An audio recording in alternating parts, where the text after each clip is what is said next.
Well, we may not be ready for Monday, but our fictitious crowd is. Yeah. The I don't know if I can pull that much enthusiasm out just yet, but we'll do what we can. Yeah. What are we talking about today? Well, supplier accounts.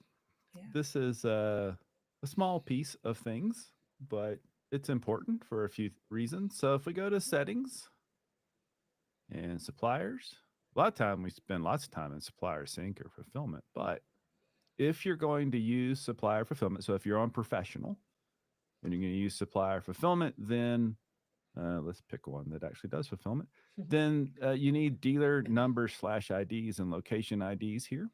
And often it varies by supplier. Some of them have it's a single dealer number with different location IDs. Some of them have different numbers for every location, and it can vary wildly. But you'll get that information from your supplier. Sometimes these are the ship to IDs if you have multiple locations.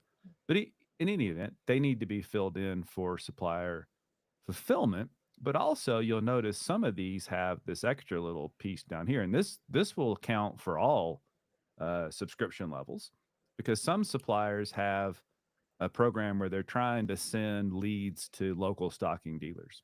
So, for instance, from I think from Salsa and Surly's site, you can do that where you can go find it at a local dealer or buy it now kind of thing, and it uses our buy local now technology for that. Not all of them have that, so you'll notice some don't have that. But and then in that case, they don't, KHS doesn't do fulfillment. They don't have one of those referral programs, so you don't necessarily have to do that, but it does help because there's some programs that you need that information in, and that's all that really goes on here. So you'll notice it's different with each one. How the I just made up numbers, obviously, but the numbers will be a little different. But it is really important. If you submit an order for fulfillment and don't have these numbers correct, that order likely will get canceled. But mostly, I just think it's cool that some of the suppliers have, for instance, if you're a giant dealer and do web link, this is where you opt in to give us permission to send your data to web link so that when somebody's on Giant's website and they have a bike in their cart and they want to pick it up at a local dealer, this is how Giant knows which local dealers have that bike in stock and or, provide a list of stores for the consumer to select from to be their store to pick their bike up at. Nice. Yeah.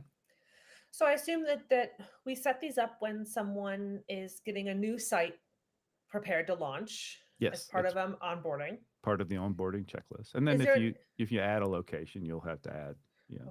additional information. So that's probably the most likely as an ongoing maintenance or something. That's really the only reason.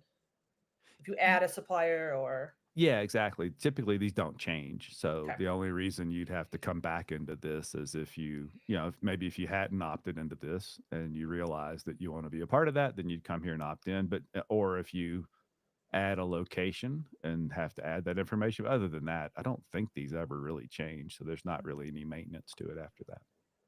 cool. Cool. So super short. Mm-hmm. Guess we'll see you tomorrow. We'll see you tomorrow.